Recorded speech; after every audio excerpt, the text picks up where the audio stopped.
कभी कभी ऐसा लगता है कि इंसान की जान की वैल्यू सब्जी से भी कम हो चुकी है। और अगर इंसान की जान की वैल्यू सब्जी से कम हो चुकी है तो इमोशन, रिलेशनशिप, ह्यूमैनिटी, इसकी क्या वैल्यू है? नमस्कार, मैं सीनियर इंस्पेक्टर सुनील केलकर आप सबका स्वागत करता हूं क्राइम पेट्रोल दस्तक के इस भाग में। जनवरी 2018 में मेरी पोस्टिंग पूना के खड़की पुलिस स्टेशन में थी। उस वक्त मेरे पास एक केस आया था। वैसे तो मैंने आज तक बहुत सारे मर्डर केसेस हैंडल किए, लेकिन ये जो केस था ये थोड़ा कॉम्प्लिकेटेड था। इस केस में सारे सस्पेक्ट सेफ गेम खेल रहे थे। पहले से बचने के सारे रास्ते तय हो चुके थे और जब हमने एक एक रास्ता टटोला, एक के बाद एक परत खुलती गई।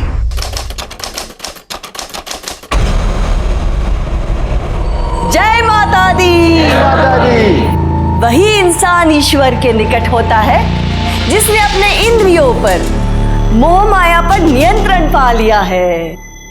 जय माता दी। इच्छापूर्णी माते की, इच्छापूर्णी माते की, इच्छापूर्णी माते की। कोल्ड ड्रिंक लाओ। माते जी प्रणाम।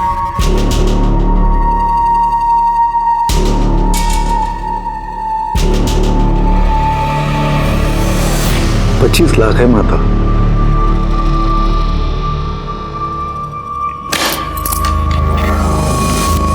तो क्या इच्छा है तेरी? सिर्फ रखना है या इन्वेस्ट भी करना है? इन्वेस्ट करने माता। इच्छापूर्णी माँ की जय हो।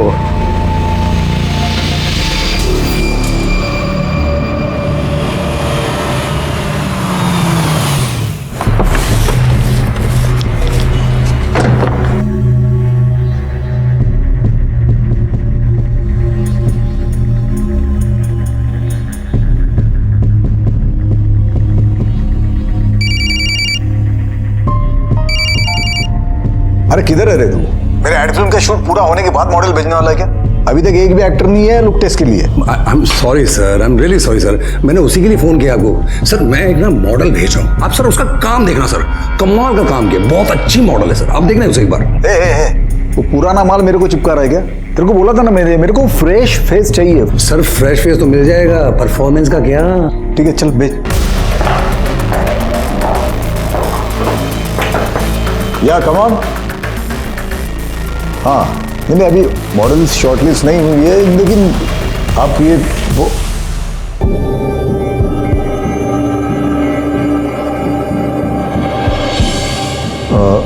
I'll call you later. Okay?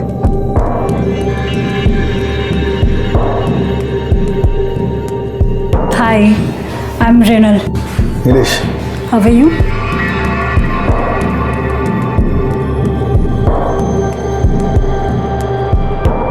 Can I sit? Oh yeah, sure.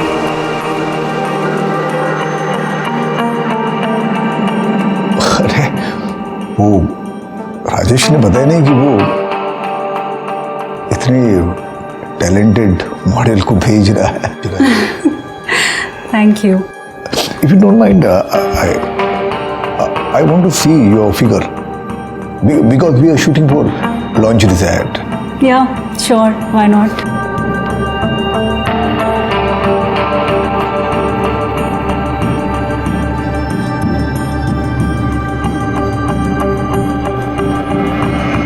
वाह, परफेक्ट। मुझे ऐसे ही फिगर चाहिए था। एक्चुअली मुझे एग्जैक्टली अंदाजा नहीं आ रहा था, इसलिए आपको कपड़े उतारने के लिए बोले। I am sorry. That's okay. Work is work. और वैसे भी, if it is related to work, I'm ready for everything. तो एक लुक टेस्ट कर ले। Sure. Why not?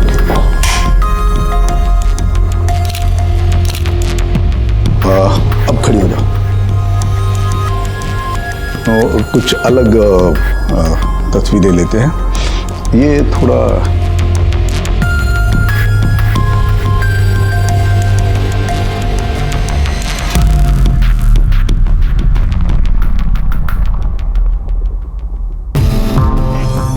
ये लो।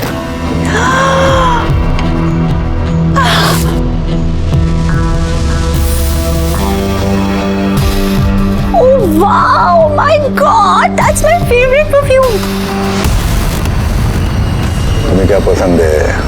क्या पसंद नहीं है, सब पता है हमें।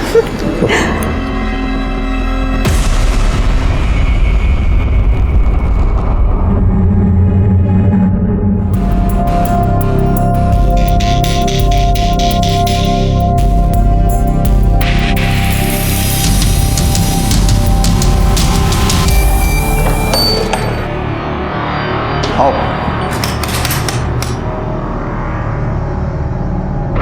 कैसा लगा? अच्छा है, पर तुम्हारा होता तो ज्यादा अच्छा होता। कम ऑन यार, अरे तू दोस्त का हो या मेरा हो क्या फर्क पड़ता है, हमें थोड़ी बसना है यहाँ पे, थोड़ी देर मजे करेंगे और निकल जाएंगे यहाँ से। गिफ्ट विफ्ट कुछ देते नहीं हो, बस एक ही चीज तुम्हारे दिमाग में रहती है, इस बार मुझे मेरा गिफ्ट चाहिए। अरे हाँ पता है ना, बहुत सारे गिफ्ट ड्यू, लेकिन मैं दूंगा ना, दूंगा। अरे ये ट्रिप गिफ्ट ही तो है, मान जाओ ना, मान जाओ ना।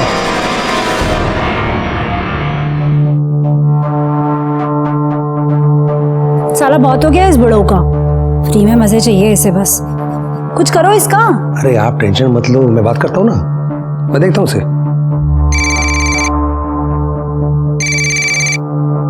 हेलो। अरे ये मृणाल किधर है? सुबह से 50 फोन कर चुका हूँ मैं, एक का भी रिप्लाई नहीं है। अरे भाऊ, वो असल में क्या है कि वो मृणाल जो है ना 3 हफ्ते के लिए अब्रॉड गई है शूटिंग पे, और आप मेरे ख्याल से बिजी हो गए तभी आपका फोन उठा नहीं पा रही। क्या अब्रॉड गई हो 3 वीक के लिए? हाँ। अरे मुझे तो कुछ भी नहीं बोला। अब 3 हफ्ते मैं क्या करूंगा यहाँ पे? अरे भाऊ मैं हूं ना, अरे कमाल का माल भेजूंगा, आप जैसा बोलोगे वैसा।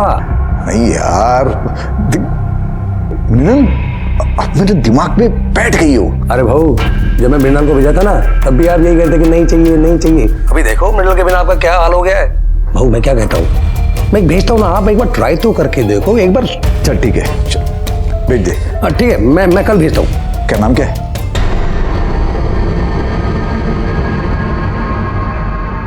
महक।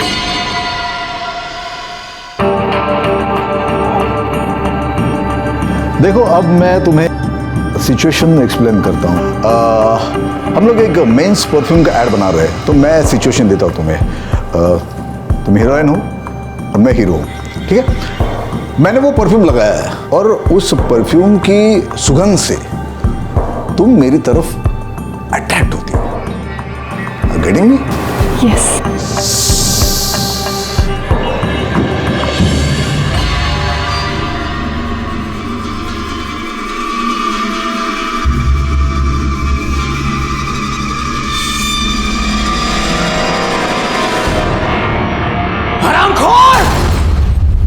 आज मैं तुझे नहीं छोड़ूंगा।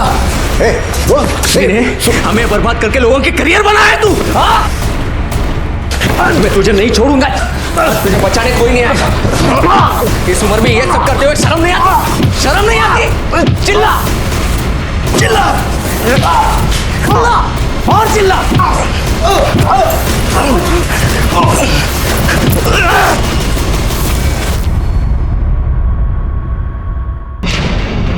किसका झगड़ा हुआ आपके साथ? आप यहाँ कैसे? किसने बोला आपको? अरे हमें फोन आया कि आपका झगड़ा चल रहा है किसी के साथ। नहीं सर, यहाँ पे सब ठीक है। यहाँ पे सब ठीक है, तो फिर ये इतनी सारी चोटें कैसे लग गई आपको? वो मैं ऑफिस आते वक्त स्टेयरकेस से गिर गया था ना, गिर गया था मैं, तो चोट लग गई। अब इसकी मैं आपके पास कंप्लेंट क्या करूं? वो कोई आपको गलत फोन कर दिया होगा, आपको गलत फोन कर दिया होगा। हाँ, सब ठीक है यहाँ पे? देखने से तो लग नहीं रहा कि सब ठीक है, फिर भी लगे कि कोई प्रॉब्लम है, किसी का झगड़ा हुआ है, तो आइएगा कंप्लेंट करने। हाँ आराम कीजिए, चलो।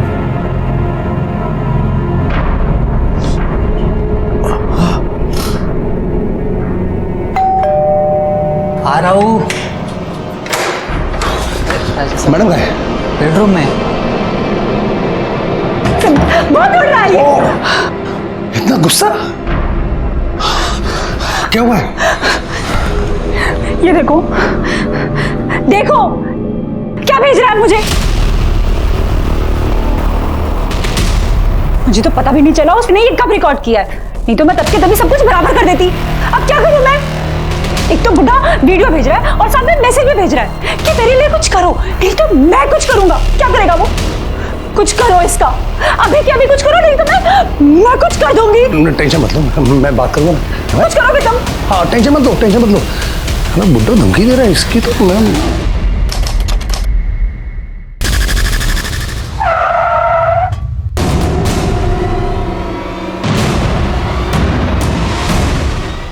सर कल रात से मेरे पति घर पर नहीं आए सर। आपने चेक किया? हो सकता है अपने दोस्त के साथ ही कहीं गए हो। नहीं सर, मैंने उनके सभी दोस्तों को फ़ोन किया, वो किसी के साथ भी नहीं है। मेरे पति एक एड एजेंसी चलाते हैं, रोज़ 9 बजे तक घर पे आ जाते थे सर।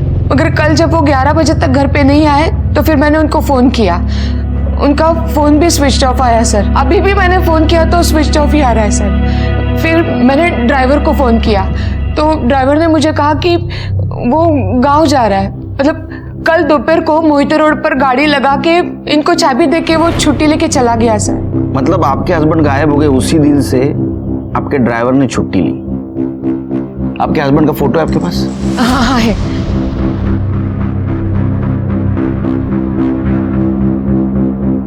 ये तो बिल्कुल क्लियर नहीं है। कोई दूसरा फोटो नहीं है? सर अभी तो नहीं है, मैं घर पे जाके भेज दूं? छिड़के, इनके हस्बैंड का नंबर भी ले लो। आपके हस्बैंड का नाम क्या है? नीलेश घाड़गे। आपके फैमिली में कौन कौन रहता है? मेरा बेटा रोहन। क्या उम्र है उसकी? 26 साल। वो क्यों नहीं आया? वो सर उसको कुछ काम था इसके लिए। कमाल है, पिता की मिसिंग कंप्लेंट करने से भी ज्यादा जरूरी काम।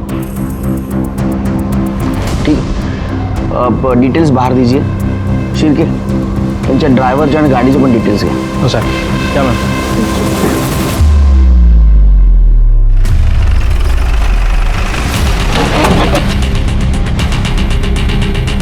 यही गाड़ी? सर गाड़ी तो यही है। एक काम करो, जरा आसपास पूछो, किसी ने गाड़ी को पार करते हुए देखा क्या? अरे भाई ये गाड़ी किसने लगाई कुछ पता है?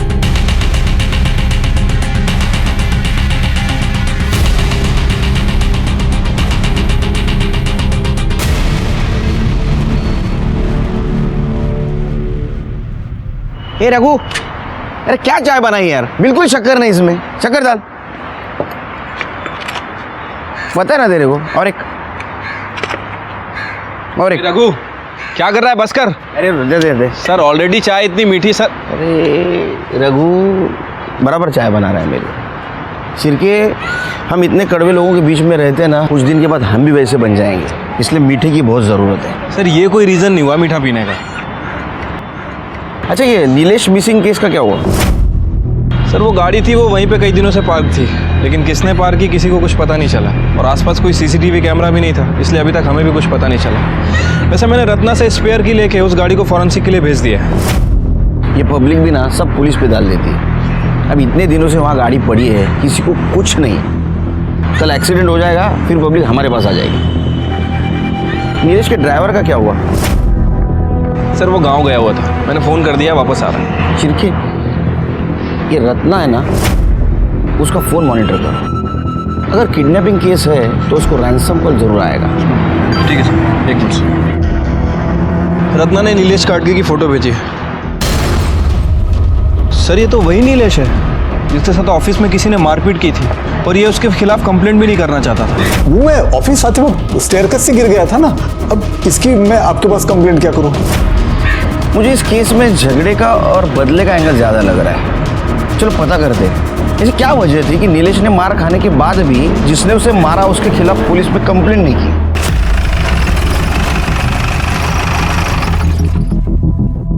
तुम्हारे साहब के साथ उस दिन इतनी मारा पीटी हुई, फिर भी उन्होंने पुलिस में कंप्लेंट नहीं की, क्यों? साहब ऐसा कौन सा बाप है जो अपने बेटे को जेल भेजेगा?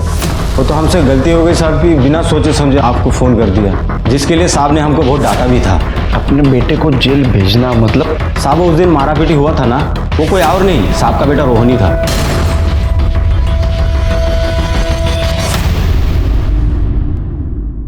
हाँ सर, मारपीट तो की थी, क्योंकि बाबा ने हमें कहीं का नहीं छोड़ा था, जीना मुश्किल कर दिया था हमारा। किस सेंस में जीना हराम कर रखा था? सर मेरे बाबा ठीक से घर का खर्चा भी नहीं देते, जब देखो तब कहते हैं कि जेब खाली है, घटिया से घटिया एड फिल्म बनाते हैं और सारा पैसा उन लड़कियों पर उड़ाते हैं। मेरी आई को भी बहुत परेशान किया है सर उन्होंने, बहुत रुलाया है उसको। सर मैंने आज तक बर्दाश्त किया, लेकिन अब बात बर्दाश्त के ऊपर चली गई है। सर मैंने खुद अपनी आंखों से उन्हें देखा है, लड़कियों के साथ घूमते हुए, उनको गिफ्ट बांटते हुए। और फिर मुझे लगा कि अब तो उन्हें सबक सिखाना ही चाहिए। इसलिए तूने उनको सबक सिखाया, तो सुधर गए सबक सिखाने के बाद? नहीं, फिर तूने सोचा इनको आखिरी सबक सिखा देते, उनको गायब किया। अब ये बता, वो जिंदा है या मार दिया? मार दिया? ये क्या कह रहे हैं सर आप? वो मेरे बाबा हैं, मैं भला उनको क्यों गायब करूंगा? और सर मैं उनको क्यों मारूंगा? तेरे सफेद झूठ बोल रहा है। मैंने खुद देखा है किस तरह से नीलेश जी को तूने घाव दिए। यहाँ पे सब ठीक है। यहाँ पे एक बात बता, तू सगा बेटा है या सौतेला? सौतेला होता ना सर तो शायद मार भी दिया होता। सगा हूं इसीलिए शायद सिर्फ मारपीट करके ही सॉल्व करने की कोशिश कर रहा था सब कुछ, बस। तो 3 जनवरी को कहाँ था? सर मैं अपने दोस्तों के साथ था। चिर के इसको अंदर करो। देखो सच बोल रहा है झूठ। चल सर मैं सच बोल रहा हूँ, मेरा यकीन कीजिए चल। सर प्लीज मेरा यकीन कीजिए। मैं सर, नीलेश गाड़गी की सीडीआर रिपोर्ट।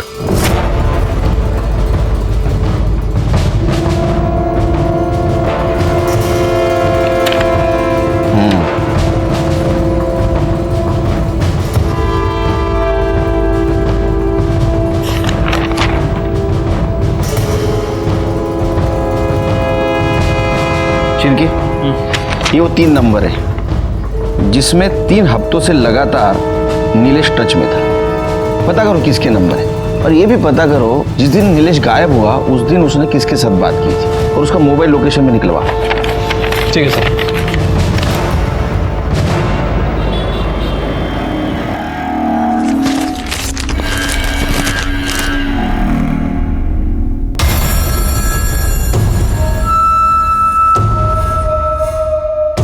राजेश, राजेश, क्या हुआ? जल्दी आओ, ये देखो, ये पढ़ो इसे।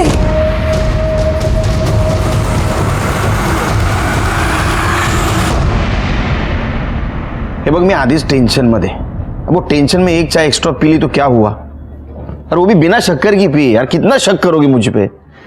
नहीं चलो बाद में फ़ोन करता हूँ। नहीं बाद में करता हूँ। हाँ मैं भी चल रहा हूँ। सर ये नीलेश के मोबाइल लोकेशन रिकॉर्ड्स, इनके हिसाब से उसकी लोकेशन 3 जनवरी को शाम को 4 बजे ओल्ड ब्रिज की थी।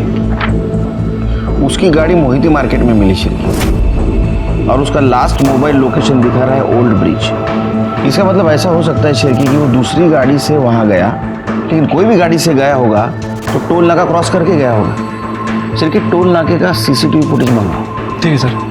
वैसे सर वो मैंने नीलेश के ऑफिस में पूछताछ की थी, वहाँ पता चला है कि नीलेश का किसी आदमी के साथ झगड़ा हुआ था। उसने नीलेश को काफ़ी धमकाया भी था, और नीलेश के ड्राइवर सैजू ने नीलेश को बचाया था। सर जिसने धमकी दी थी उसका नाम है धीरज साठम, पेशे से ऑर्गेनाइजर है, इवेंट ऑर्गेनाइजर। पुलिस स्टेशन बुला। ठीक है सर, नीलेश गाड़ी का ड्राइवर सैजू आया है। इंस्पेक्टर साहब, मैं अपने साहब को गायब नहीं किया। अगर करता तो आपके बुलाने पे खुद यहाँ चल के नहीं आता। तू नहीं आता तो तेरे को लेके आते, समझे? 3 जनवरी को तू नीलेश के साथ था? हाँ साहब, सुबह 11 बजे उनको लेके ऑफिस में गया, फिर वहाँ से 1 बजे एक मीटिंग के लिए गए। वहाँ से वापस आते वक्त 2 बजे साहब को किसी का फ़ोन आया, तो उनको उन्होंने वहीं पे बुला लिया मीटिंग को। किसका फ़ोन था? मालूम नहीं साहब, लेकिन साहब मेरे को बोले कि वो मोहिती लेन में मार्केट के पास गाड़ी पार्क कर दूँ और चाबी उनको आके दे दूँ, और फिर मैं गाँव चले जाऊँ। वो गाँव जाने का छुट्टी बोला था उनको। उसके बाद में नीलेश से मिला तू? हाँ मतलब मिला नहीं, देखा था साहब मैंने उनको। वो मैं आगे रिक्शा के लिए रुका था तो साहब मुस्कुराते हुए किसी के गाड़ी में बैठे और आगे निकल गए। उन्हें देखोगे तो पहचानोगे? पक्का नहीं बोल सकता साहब, ये कांच पे वो सनशेड लगाया था, सिर्फ साहब को देखा, बाकी लोग को देख नहीं पाया, गाड़ी निकल चुकी थी। 6 महीने से इधर तेरे पीछे भाग रहा हूँ। हाँ मेरे 2.5 करोड़ रुपए मुझे दे, वरना है ना तेरे पहुंच से भी ऊपर पहुंचा दूंगा, समझा ना? को छोड़ दे। चले चल लिख। 15 दिन की मोहलत देता हूँ तुझे, वरना समझ ले मैं क्या कर सकता हूँ। चल निकल चल। लेकिन साहब शांत स्वभाव के आदमी है, वो फिर भी उससे प्यार से ही बात कर रहे थे। धीरज के अलावा और किसी के साथ झगड़ा था? झगड़ा तो नहीं साहब, लेकिन एक के साथ मतलब उनका मचमच चल रहा था। किसके साथ? वो इच्छा पूर्णिमा के साथ। क्या झगड़ा था? शायद पैसों को लेके कुछ था साहब। 2 जनवरी को रात 9 बजे साहब आश्रम में थे। मैं बाहर उनका इंतजार कर रहा था, इतने में अंदर से झगड़े की आवाज आई।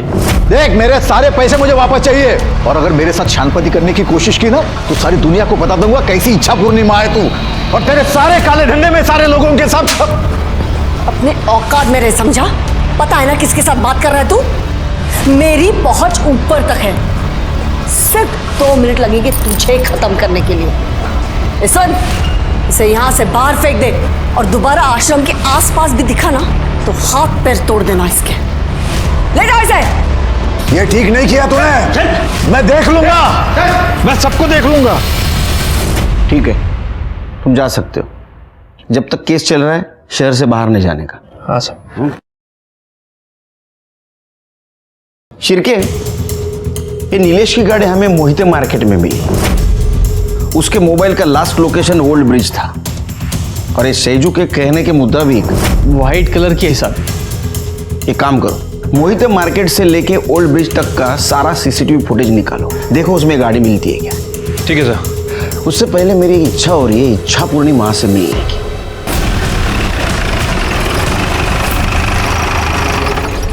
जय माता दी, जय माता दी। माता अपने बालक की हर इच्छा पूरी करती है। बोलो बालक, क्या इच्छा है तुम्हारी? वो तो हम भी पूरी करते हैं, जब कोई हमारे सादे सवालों का जवाब सीधे सीधे नहीं देता। अच्छी बात है, पर आपकी ये इच्छा हम यहां पूरी नहीं कर पाएंगे। नीलेश घाटगे से अपने पैसे लिए थे?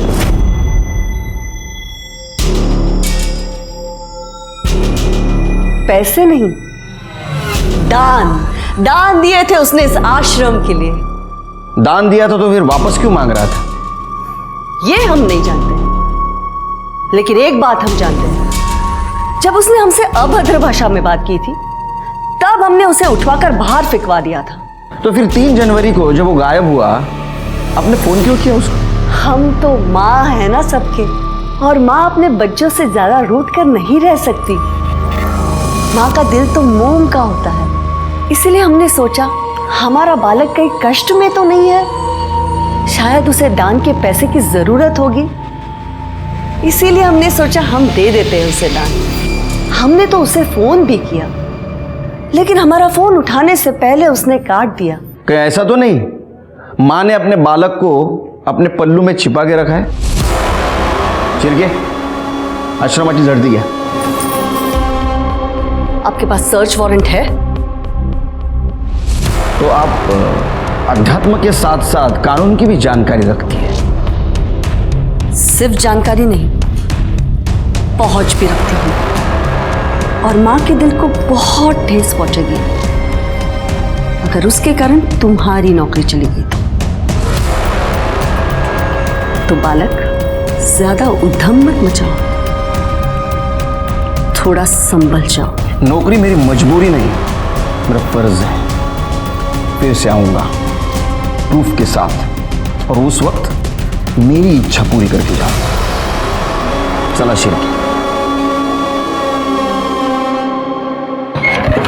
इच्छा पूर्णिमा। शिरके, जितने जल्दी हो सके उतने जल्दी आश्रम का सर्च वारंट निकलवा। ये जगन माता है ना, ये इंटरेस्टिंग कैरेक्टर ही नहीं, स्ट्रॉन्ग सस्पेक्ट भी है। आपको लगता है कि पैसों के लिए वो नीलेश को मरवा सकती है? अरे शिरके, जो इंसान पैसों के लिए भगवान का दुकान लगा सकता है ना, वो कुछ भी कर सकता है। लेकिन ये केस किडनैपिंग का नहीं लगता। अगर ये केस किडनैपिंग का होता तो अब तक जरूर रैंसम कॉल आता। सर, रोहन की mobile location details. Sir, details के हिसाब से तो 3 जनवरी की शाम 4 बजे से 9 बजे तक वो मॉल में ही था। मॉल का सीसीटीवी फुटेज चेक किया? हाँ सर, मैंने चेक किया था, वो उस दिन उधर ही था। ठीक है, जाओ। नहीं, लेकिन श्री ये तो साबित नहीं होता कि नीलेश को उसने गायब किया है। ऐसा हो सकता है कि उसने किसी से उसको गायब करवाया हो। कुछ दिन उसके ऊपर ध्यान रखो। ठीक है सर। सर, धीरज साटम आ गया। सर मैं उसे क्यों मारूंगा? इवेंट कंपनी के नाम से वो सिर्फ मुझे क्लाइंट लाके देता था। शूट, वो क्वालिटी डिलीवरी, ये सब मेहनत मेरी थी। क्लाइंट को करोड़ों का बजट देता था और मुझे आधे में निपटाता था। सर इस बार तो उसने मुझे आधे पैसे भी नहीं दिए। सर वो मुझे देने के लिए उसके पास पैसे नहीं थे, लेकिन लड़केबाजी में उड़ाने के लिए उसके पास पैसे थे। मतलब तुम्हें सिर्फ पैसा कमाना था और तुम्हें पता था कि उसके पास पैसा है लेकिन वो नहीं दे रहा है, इसलिए तुमने उसे किडनैप कर दिया। फिर भी उसने पैसे देने से मना किया, इसलिए शायद तुमने उसे मार दिया। सर मैं उसे किडनैप करने से या मारने से उल्टा फंस जाऊंगा। मार्केट में 2.5 करोड़ रुपए भरने हैं सर मुझे। और अगर सर मैंने उसे किडनैप किया होता तो उसके फैमिली को मैंने फ़ोन किया होता पैसे के लिए। क्यों? तुम्हें किसी ने बताया नहीं? उसको रैंसम कॉल नहीं आया? सर मुझे लगा आपने मुझे यहाँ बुलाया तो अब तक नहीं होगा। ठीक है, जाओ। नीलेश के कार से फॉरेंसिक रिपोर्ट में कुछ नहीं मिला। नीलेश का बेटा रोहन, इच्छा पूर्णिमा और धीरज साटम, ये सब इस केस के सस्पेक्ट थे। उनका मोटिव समझ में आ रहा था, लेकिन उनके खिलाफ हमारे पास कोई ठोस सबूत नहीं था। ये केस किडनैपिंग का नहीं है, ये भी समझ में आ रहा था, क्योंकि सज्जू ने नीलेश को गाड़ी में हंसते हुए बैठते हुए देखा था। इसका मतलब वो उसके जान पहचान वाले थे और कोई रैंसम कॉल भी नहीं आया था। मतलब ये केस किडनैपिंग और मर्डर, इससे भी कुछ अलग मामला था। इस केस के बारे में आश्रम से कुछ क्लू मिलने की उम्मीद थी, लेकिन कोर्ट ने आश्रम के सर्च वारंट की अर्जी खारिज कर दी।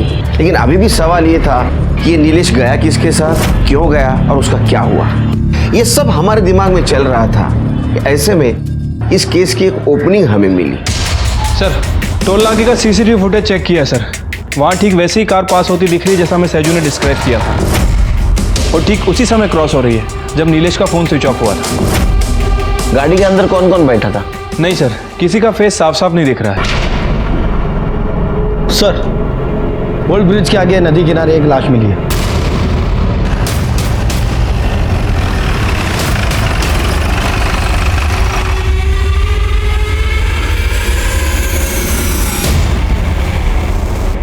बॉडी कई दिनों से पानी में थी सर, इसीलिए पूरी तरह से डिकम्पोज्ड हो चुकी है और मछलियों ने काफ़ी ज़्यादा हिस्सा खा भी लिया है।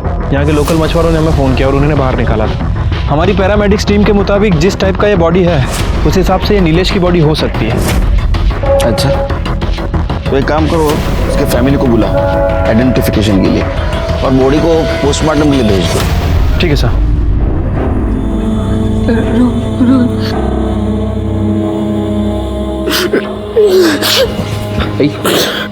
आई शांत हो।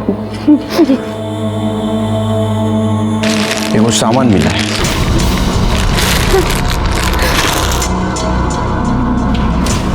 सर ये तो वही बेल्ट है जो मैंने बाबा को उनके जन्मदिन पर गिफ्ट किया। आई,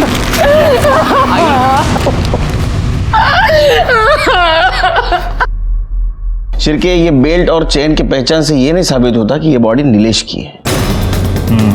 ये बॉडी का और रोहन का डीएनए मैच करा। ठीक है सर।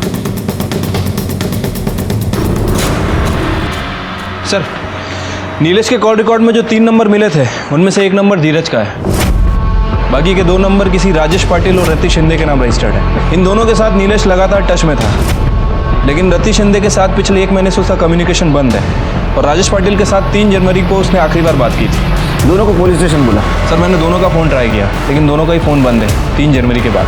कितने तारीख से? 3 तारीख से। 3 जनवरी? Yes sir. मतलब जिस दिन नीलेश गायब हुआ? हाँ सर। एक और इंटरेस्टिंग बात, नीलेश का फ़ोन बंद होने से पहले उसके फ़ोन पर किसी यास्मीन का कॉल आया था।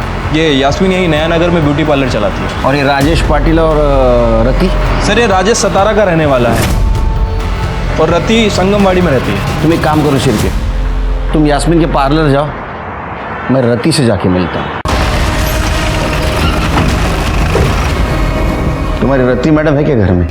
रति मैडम? जी आप मृणाल मैडम की बात कर रहे हैं? मृणाल? जी रति मैडम ही मृणाल मैडम है। उन्होंने वो मॉडलिंग के चक्कर में अपना नाम मृणाल कर दिया है कि घर में? जी अभी तो वो घर में नहीं है, 5 दिन पहले ही निकल चुके हैं यहाँ से। बोल के गई थी कि किसी शूटिंग पे जा रही हूँ। अकेली गई है? नहीं साहब, वो राजेश पाटिल साहब भी थे ना साथ में। राजेश पाटिल? वो भी मॉडलिंग करते? नहीं साहब, वो तो पिछले कुछ दिनों से यही रहते मैडम के साथ। रिलेटिव है? नहीं साहब, दरअसल बात यह है कि वो कुछ अलग टाइप के फ्रेंड है। राजेश साहब का अपना भी काम धाम चलता है, वो नेता वेता लोग के साथ भी, और मैडम का पूरा काम वही देखते हैं।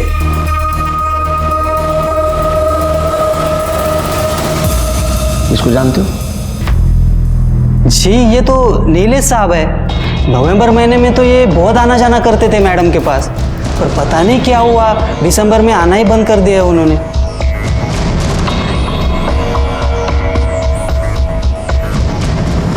तुम्हारा नंबर दे दो इनको। मेरा नंबर?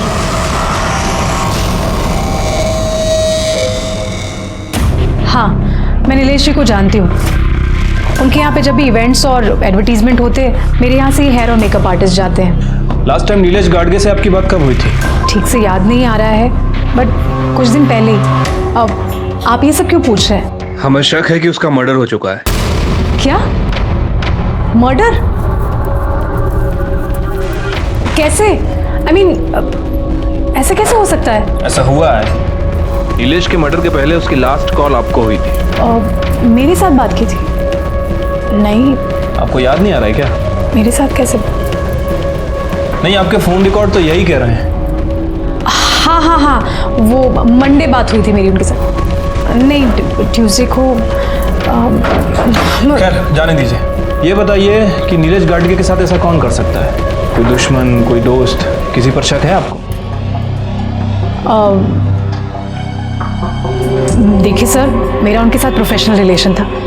मैं आपको कैसे बता सकती हूँ कि उनका मर्डर कौन कर सकता है और कौन नहीं। ठीक है।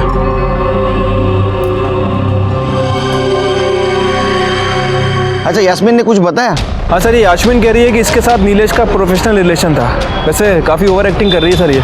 अच्छा, ध्यान रखो उस पर। ठीक है सर। रोहन के डीएनए टेस्ट से पता चला कि वो बॉडी नीलेश की ही थी, और पीएम रिपोर्ट से ये पता चला कि नीलेश का मर्डर गला दबाने से हुआ है, और वो भी 3 जनवरी को शाम 4 से 6 बजे के बीच में। यानी ऐसा हो सकता है कि उसको ओल्ड ब्रिज पे मारा गया, लेकिन सवाल ये अभी भी था कि क्यों और किस लिए। ऐसे में हमें और एक इन्फॉर्मेशन मिली कि राजेश के क्रेडिट कार्ड से गोवा के लिए 2 फ्लाइट की टिकट बुक की गई है, राजेश पाटिल और रति शिंदे के नाम से। हमने तुरंत गोवा पुलिस को इन्फॉर्म कर दिया और उन्हें कहा कि जैसे ये दिखाई दे हमें इन्फॉर्म कर दे। अरे यार, मुझे किसी को अर्जेंट कॉल करना है। इतने दिनों से यहाँ गोवा में ही पड़े हुए। दो, मुझे ऑन करने दो। मैडम, आपका ये अर्जेंट कॉल हमें फंसा देगा। मैं आपके हाथ जोड़ता हूँ, 2-4 दिन शांत रहिए। मैडम, आपके लिए मैं कितना कुछ कर रहा हूँ और आप ब्लडी हेल। सर, ये राजेश पाटिल का कॉल रिकॉर्ड है। इनके हिसाब से उसने आखिरी बार बात किसी चंदू मोरे से की थी। ये चंदू मोरे एक्स मिलिट्री मैन है सर, और 3 जनवरी को इन दोनों के बीच 1-2 नहीं बल्कि 15 से 20 कॉल एक्सचेंज हुई थी। फिर ये लगता है कि ये सॉल्व हो रहा है। ये काम करो, ये चंदू कहाँ मिलेगा देखो, और 3 जनवरी को उसका मोबाइल लोकेशन निकलवाओ। ठीक है सर।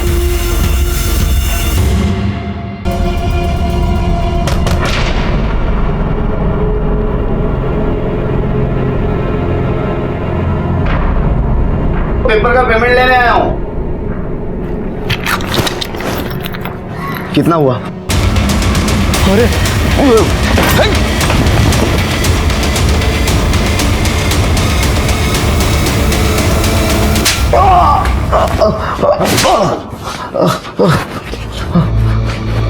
अरे चंदू, कैसा है तू?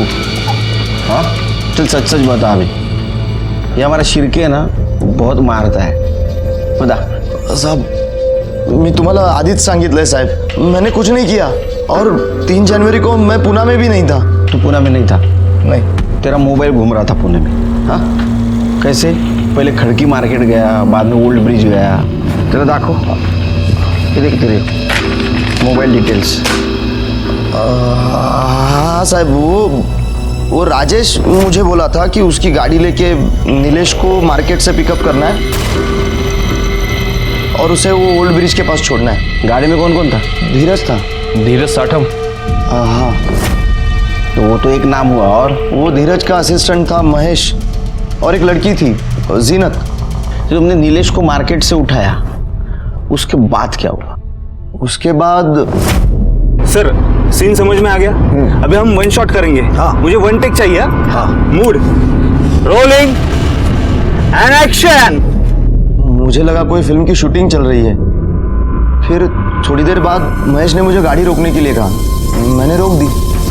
अभी आप थोड़ी देर के लिए उतर जाओ और दादा आप भी, मुझे इनके कुछ क्लोजअप शॉट लेने हैं तो मैं ले लेता हूँ अभी। फिर मैं और जीनत गाड़ी के बाहर पास में ही खड़े थे। वो तीनों ही अंदर थे साहब। मैं जीनत को ही देख रहा था। उसे किसी का फोन आया था और वो नंबर दे रही थी उसे। फिर धीरज बोला अंदर आओ बैठ जाओ, हो गया। फिर मैं और जीनत अंदर गए। मेरे बाजू वाले सीट में जीनत बैठी थी। हम लोग वहाँ से निकल गए। हाँ, थोड़ी देर आगे जाने के बाद मुझे हल्का होना था, इसीलिए मैंने गाड़ी रोकी और थोड़ा दूर जाके आया। मैं वापस आकर देखा तो पर किया क्या तुम दोनों ने? अरे पहली बार शूट पे आई है कि तू? नीचे सीन चालू है, बाकी सब ठीक है। झूठ मत बोलो, मैंने देखा है तुम दोनों को। अरे मैडम समझो बात को, नीचे शूट चालू है, दूसरा यूनिट काम कर रहा है। नीलेश साहब कहाँ गए? अरे उनका पानी में गिरने का शॉट था ना यार, वही चल रहा है। और तुम दोनों टेंशन मत लो यार, नीचे दूसरा यूनिट है, उनको निकाल लेगा पानी में से। अरे यार चलो चलो यार, चंदू बहुत देर लो। चलो मैडम चलो।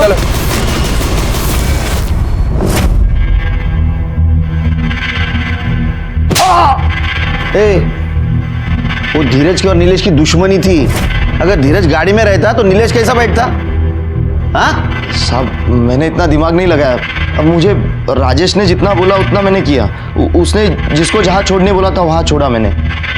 फिर मुझे न्यूज़ पे पता चला नीलेश की बॉडी मिली थी नदी के पास। फिर मैं डर गया कि कहीं मैं फंस ना जाऊँ। मैं भी तो था ना गाड़ी में, इसीलिए मैं शिल्पा को लेके चिपके बैठा था। महेश के डिटेल्स दे। जी मेरे पास उनके बारे में कोई जानकारी नहीं है। हम तभी मिले थे ना कुछ देर के लिए। फिर उनको रोड पे छोड़ा और उसके बाद हम चले गए। चल जीनत का मोबाइल नंबर। जीनत का नंबर नहीं, मुझे याद नहीं आ रहा।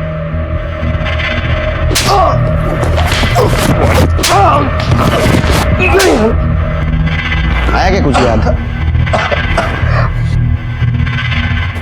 सांग। सर नीलेश सर के साथ उस दिन मैं भी थी गाड़ी में। मुझे कहा गया था कि ऑडिशन चल रहे हैं यहाँ पे। तुम्हारे और नीलेश के अलावा गाड़ी में और कोई नहीं था? सर 2 लोग और थे।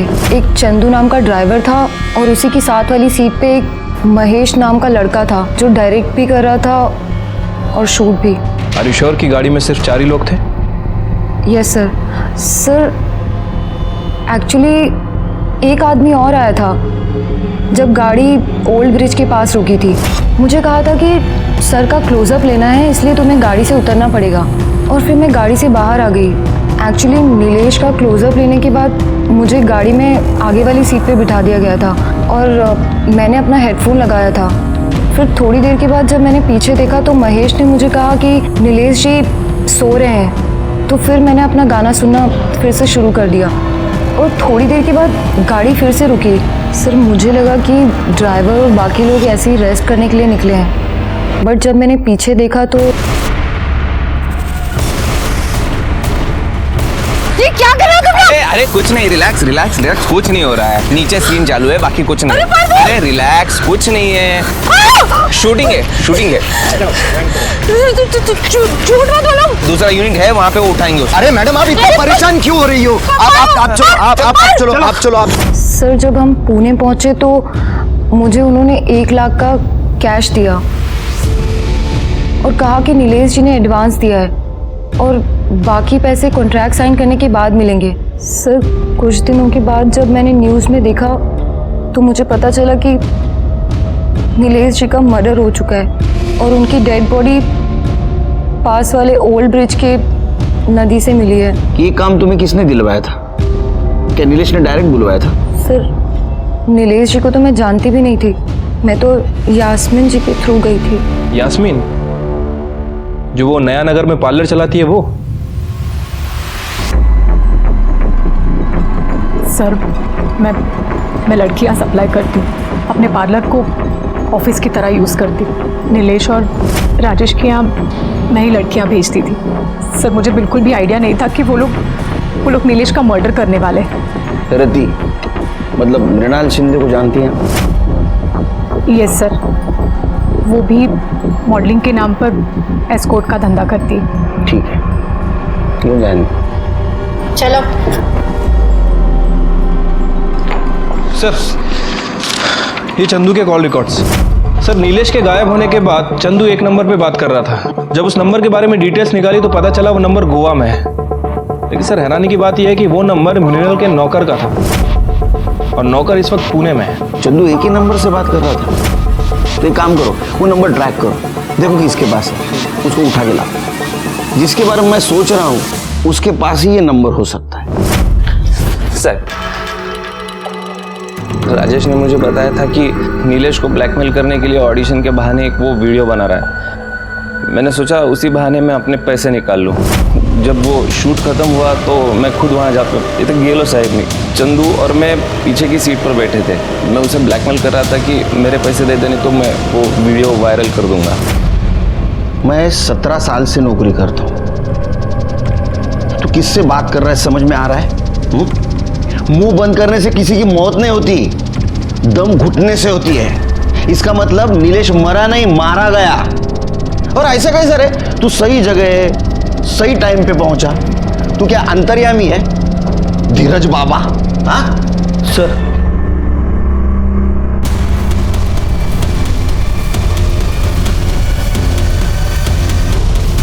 इतनी जल्दी क्या राजेश जी? सर मैंने नहीं मारा सर, मैंने नीलेश को नहीं मारा सर। सर, मैं सिर्फ वीडियो बनाना चाहता था ताकि वो जो मृणाल को परेशान कर रहा है वो परेशान ना करे। वो मृणाल को क्यों परेशान कर रहा था? सर, ये नीलेश जो है ना, ये एड एजेंसी का बहाना करके लड़कियां बुलाया करता था। और सर, मैं लड़कियां सप्लाई करता था। मृणाल को भी मैंने ही भेजा था। लेकिन सर, नीलेश ने ना मृणाल के साथ सेक्स करके उसका वीडियो बना के उसको ब्लैकमेल करना शुरू कर दिया था। प्रूव करना कि तू सिर्फ मेरे साथ है और मेरे साथ ही रहेगी। और अगर तू प्रूव नहीं कर पाई ना तो मैं प्रूव कर दूंगा कि तू असल में है क्या।